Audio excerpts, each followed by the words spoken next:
Paradigm People, kembali lagi di Paradigm Lifestyle Podcast powered by Paradigm Fitness Indonesia. It's your future. With me, Praso 7. And Eric Liman. Dan masih bareng sama Dr. Andy Wijaya DPP.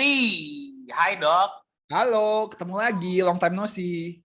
Time no see dok. Iya, apa kabar nih? Amin baik. Ada seminggu nggak ketemu ya? Seminggu. Berikutnya. Minggu lama banget ya, tapi baju kita sama ya. Oh, saya lupa ganti baju. Iya. Kan banyak, apalagi baju aku yang ini banyak banget. Bener. Dr. Andy Wijaya DPT yang aku tahu nih adalah lulusan dari luar negeri ya kan ya. Physical therapy, dokter of physiotherapy, rehab and injury specialist, strength and performance coach. Betul. Itu ceritain dong dok. Ceritanya mungkin dulu, sebenarnya S1 aku nggak tahu mau ngapain, jujur.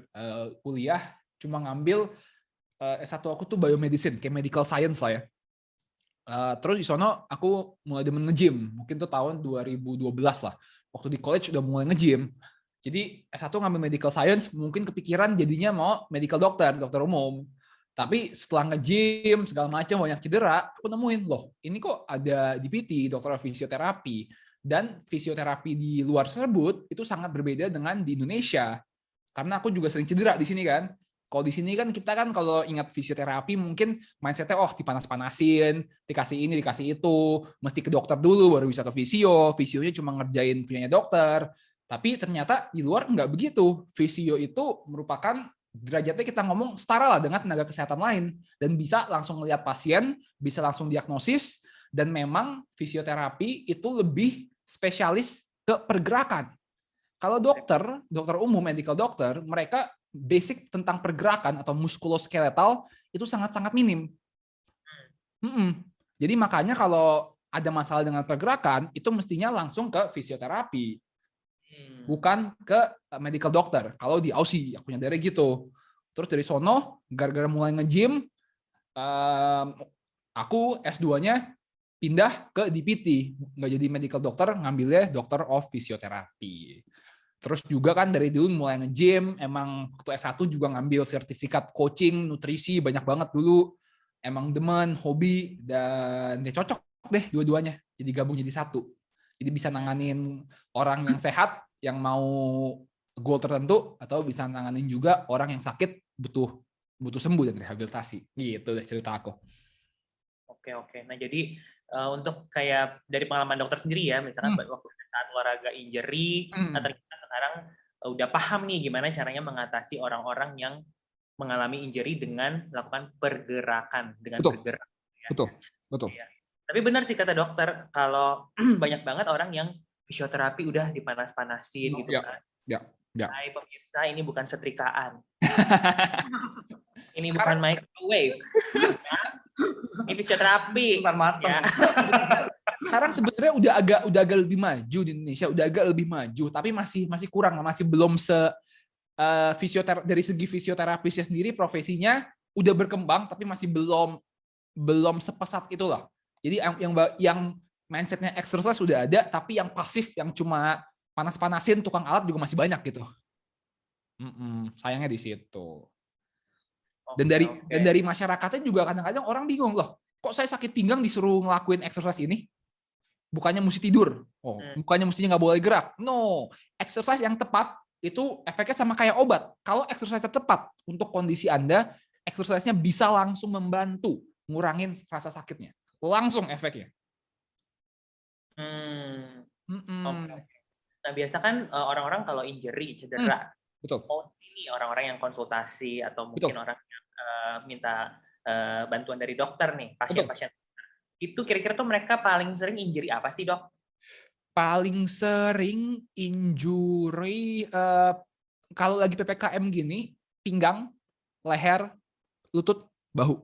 Dah itu paling sering. Oh, kalau dompet injury gak sih? Oh. termasuk. Jangan deh. Enggak, soalnya gini. Rasa sakit atau cedera itu sebenarnya dimanifest atau diciptakan oleh otak kita. Ketika misalnya sebenarnya cuma kepentok dikit nih biru, cuma biru dikit, kepentok biru. Tapi kalau kondisi misalnya tadi kondisi finansialnya lagi down banget, misalnya saham baru turun 1000% lah, langsung hilang duitnya. Yang tadinya cuma bengkak dikit, itu bisa jadi teriak-teriak, sakit banget. Oh gitu.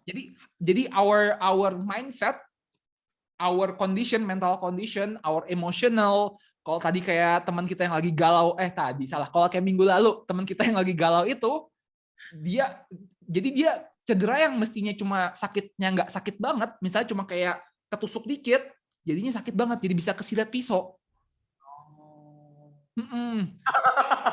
Jadi mindset itu ngaruh banget.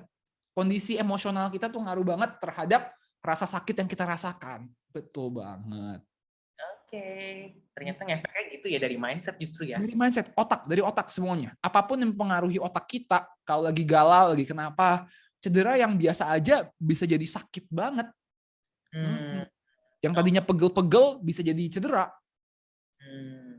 Oke. Nah, tadi kan mostly kan tadi yang kayak dokter bilang, pasien nih belakangan ini banyak yang cedera di injury di bagian pinggang, bahu, betul. leher. Nah, mereka tuh biasanya karena apakah dari pemikiran aja atau mungkin karena melakukan certain of movement atau gimana? Enggak sih, enggak. Oke. Tentu saja mindset atau pemikiran atau kondisi emosional itu bukan semuanya lah. Tentu saja 50% aspek lainnya adalah aspek biologi. Tentu saja beneran ada yang salah. Dan penyebab utamanya terjadi cedera itu biasanya kita ngomongnya too fast, too soon, too early. Maksudnya apa? Terlalu cepat meningkatin exercise-nya, terlalu cepat meningkatkan volume atau latihannya atau intensitasnya. Misalnya orang nggak pernah lari, tiba-tiba saya mau langsung seminggu lari 5 kali, itu cedera.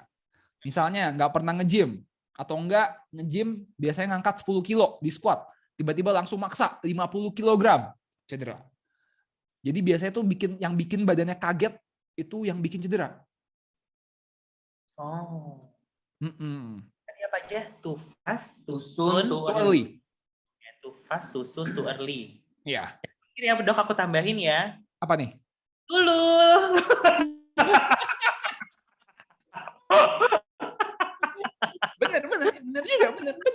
Bener. Lu ya, apa sih? Di PT loh ini yang nonton. Enggak lah. Bener. Ini lifestyle podcast. Oh iya bener banget. Nyantai dong. Kayak tadi dong, supaya nggak stres. Sih, jangan berat-berat terus. Nonton podcast ini tuh kayaknya gimana? Bener banget. Oke. Oh, ternyata. Oke, nah terus biasanya orang-orang yang suka injury ya kan, ada nggak sih kayak kalau muda tuh nggak mungkin injury atau nggak yang lebih banyak mungkin yang udah berumur gitu? Kalau kita ngomongin umur sebenarnya gini, semakin tua seseorang tentu saja resiko terkena cedera apapun itu bakal makin meningkat. Jadi kalau semakin muda resikonya semakin rendah. Tapi apakah sekarang kalau muda nggak bisa kena cedera? Bisa juga, tapi batas toleransi tubuh mereka lebih tinggi aja. Jadi makanya kalau udah tua, apakah boleh melakukan exercise yang intens? Apakah boleh olahraga ngangkat beban berat? Jawabannya boleh selama Anda menaikkan intensitasnya perlahan, pelan-pelan. Intinya gitu lah. Jadi jangan dipaksa gitu ya? Jangan dipaksa. Benar. Mesti pelan-pelan banget naikinnya. Kalau masih muda nih misalnya, nggak pernah lari, langsung lari 5 kilo, nggak ada masalah. Tapi kalau udah tua, udah umur 60 tahun, nggak pernah lari, disuruh lari 5 km, waduh, bablas itu. Iya. Ini naik ojek ya? Iya, naik ojek. Nggak usah repot kalian. Bener. Itu tadi namanya bukannya too much too soon, tapi tulul. Tulul itu namanya, bener. Aduh. Banyak tapi yang kayak gitu. Oke. Kayak waktu itu aku juga pernah loh. Aku pernah waktu itu ditangani sama dokter Andy langsung karena waktu itu aku cedera di bagian pinggang. Itu kenapa ya? Sih waktu itu? Habis ngapain? Ingat kan? Salah bantal. Iya, ingat. Salah bantal. Salah bantal salah apa lagi itu salah paham kali ya dok. Tapi waktu itu magic loh. Jadi satu kali aku pernah di treatment sama Dokter Andy, itu juga gak cuma dipanas-panasin aja, tapi memang dikasih pergerakan. Terus Erik coba gerakin ini ya, terus di hold badannya segala macam. Percaya atau enggak, hanya dalam satu kali untuk aku yang lagi cedera injury pada saat itu, udah loh selesai. Oh my god. Makasih. Itu berarti udah lama banget loh. Berbicara. Itu kapan ya? Udah lama banget kali ya? Kayaknya sebelum COVID ya?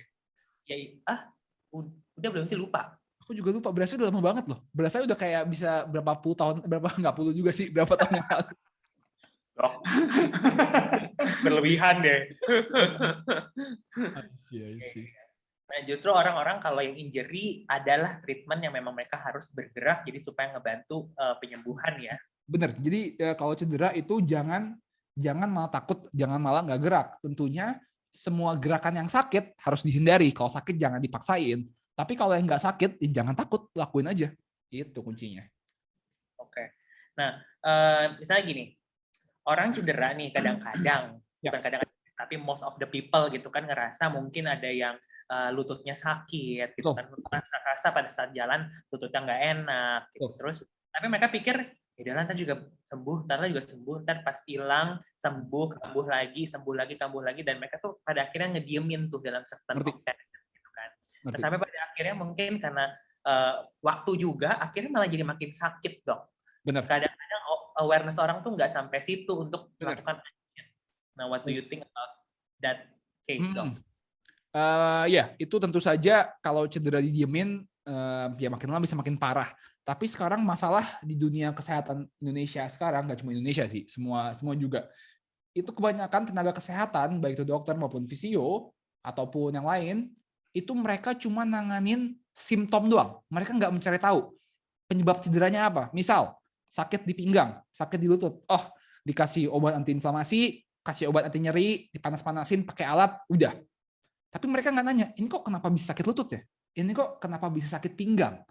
Ketika mereka nggak mencari tahu apa penyebabnya, ya cederanya nggak hilang-hilang, bakal kambuh-kambuhan. Jadi untuk semua orang yang cedera, yang paling penting tuh tanya satu, ini cedera kenapa sih? Misal, kalau Anda lagi jalan, terus ada kulit pisang, terus jatuh dikit, ankle-nya kesleo, ya kan penyebabnya gara-gara jatuh. Jelas. Yang salah pisang. Iya, salah pisang, gara-gara jatuh. Jadi kalau nggak ada si pisangnya lagi, ya udah nggak jatuh kan, aman.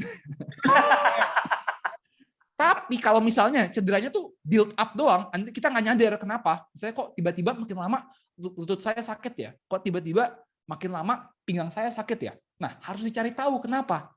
Kalau kita cuma kasih obat antiinflamasi atau kita cuma lemesin ototnya yang nggak sembuh-sembuh, kenapa? Kita nggak tahu penyebabnya apa. Apakah gara-gara satu, salah teknik lakuin gerakannya, atau dua, kurang istirahat sehabis latihan, atau tiga, misalnya juga gara-gara misalnya terlalu intens olahraganya. Itu mesti dicari. Jadi apa sih penyebab cederanya? Iya, jadi emang harus dicari tahu ya gitu. Misalkan sakit pinggang, apa nih historicalnya gitu ya. Benar. Jadi misalnya kasih contoh sakit pinggang, penyebabnya apa? Banyak banget. Misalnya ketika otot core-nya kurang stabil, kurang kuat, jadi pinggangnya bisa cedera. Atau misalnya otot pantatnya kurang bekerja, pinggangnya bisa kompensasi. Atau misalnya juga jarang gerak, duduk terus, bungkuk, atau duduk atau berdiri terus, nggak gerak, otot pinggangnya bisa kaku. Misalnya juga tidur, miring, salah posisi, bisa juga dari posisi tidur. Jadi banyak banget penyebab cedera, dan tugas dari kita, dari pasien dan dari tenaga kesehatannya, temuin apa sih penyebabnya. Gitu. Oke. Termasuk kalau tidur kayang ya dok ya, pasti sakit pinggang ya. Gimana bisa tidur kayang? Kayaknya sambil jalan. Wah, itu serem sih. Nah, aku juga mau ngingetin buat viewersnya YouTube Paradigm Fitness Indonesia nih, kalau misalnya kalian punya keluarga atau mungkin punya sahabat yang mungkin pernah mengalami sakit pinggang, terus mau nanya-nanya injury gitu, boleh langsung tulis di kolom komen di bawah, ya kan? Gitu. Langsung dibaca sama dokter Andy-nya langsung. Iya. Tulis komen dan juga mention orangnya, jadi bisa langsung melakukan treatment. Boleh banget.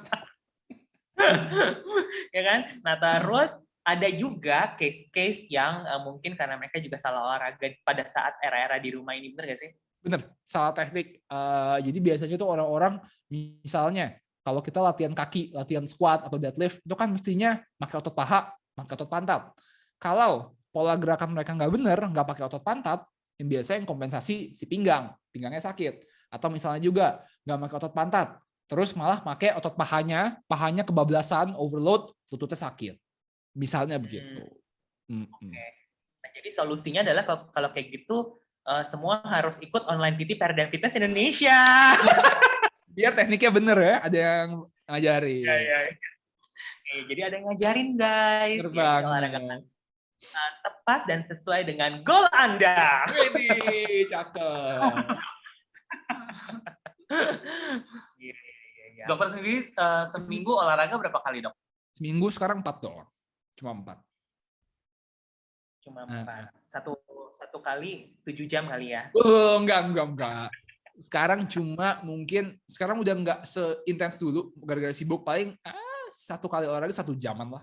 1 jaman 4 kali seminggu.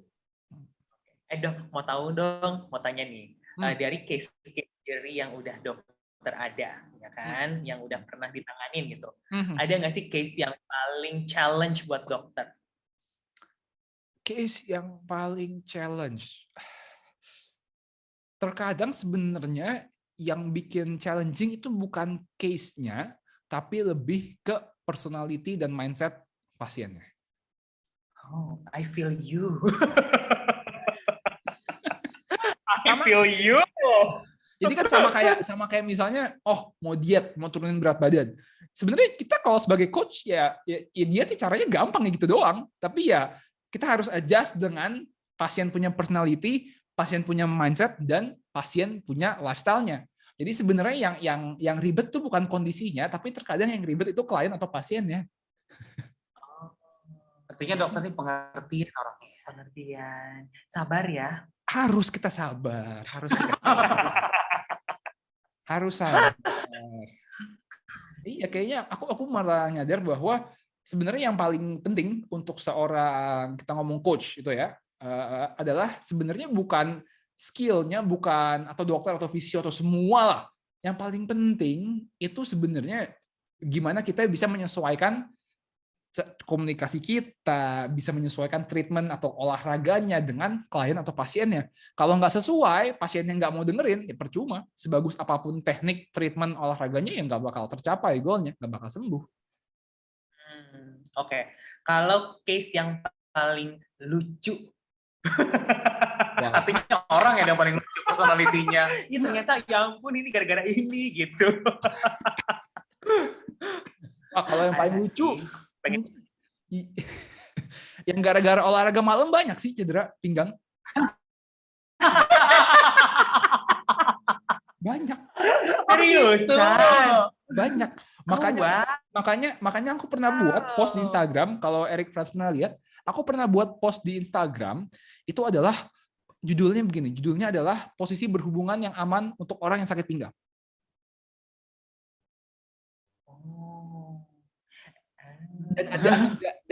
Jadi ada cara memeriksanya, sakit pinggang Anda tipe yang mana. Kalau tipe yang ini, posisi seperti ini lebih aman. Kalau tipe yang ini, posisi yang ini lebih aman. Jadi aku buat di Instagram itu kemarin. Karena banyak surprisingly banyak. Itu. Beneran banyak. Itu praktekin ya posisi-posisinya ya. Kenapa, sorry? Praktekin posisi. Waduh, masih single. Kalau sakit pinggang, ya bener. Oh. Iya, tapi paling lucu itu sih kemungkinan sih ya. Atau enggak, apalagi yang lucu. Yang lucu mungkin kesalahan konyol. Kayak kemarin misalnya nih, aku ada pasien juga sih.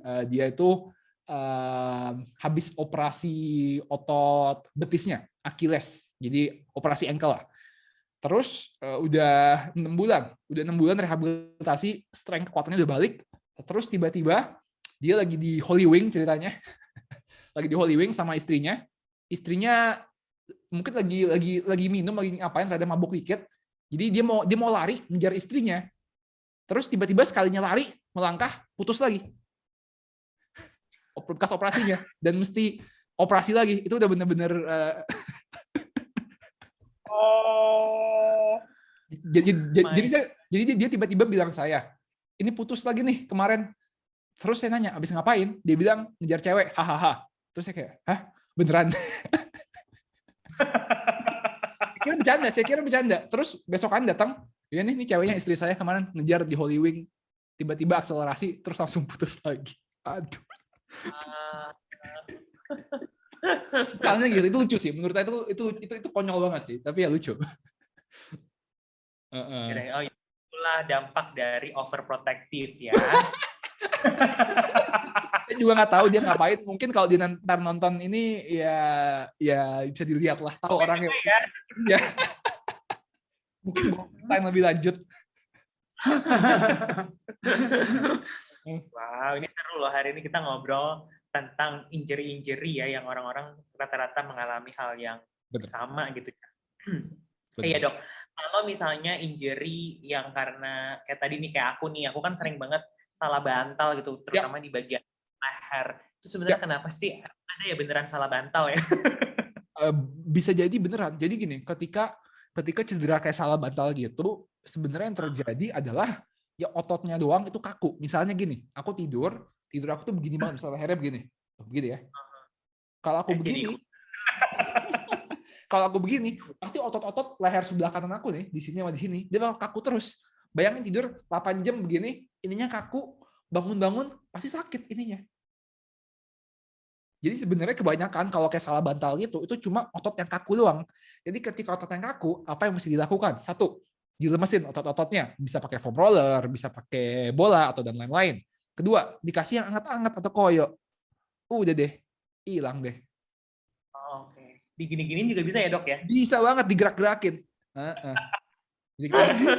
Bisa benar. Aku udah bisa dok. Bagus ya. Gini. Erik, aku sakit bahu. Kemarin habis gandeng apa? Loh. Ya kan, lebih personal. Iya.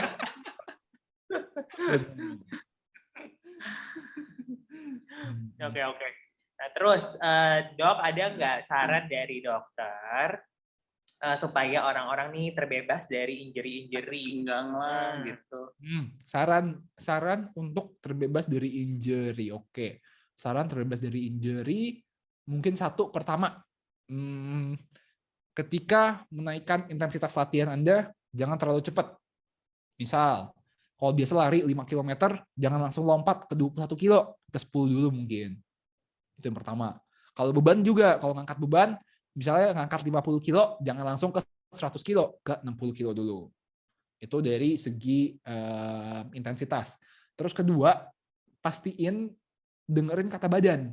Karena banyak orang juga yang misalnya, di programnya atau kelasnya 1 jam nih. Jadi mereka, saya mesti kelar 1 jam. Padahal kemarinnya tidurnya lagi nggak cukup. Kemarinnya lagi stres, nggak tidur sama sekali. Jangan dipaksain. Mesti dengerin kata badan. Kalau badan udah bilang, aduh capek, panas, jangan dipaksain. Malah makin sakit nantinya. Itu yang kedua.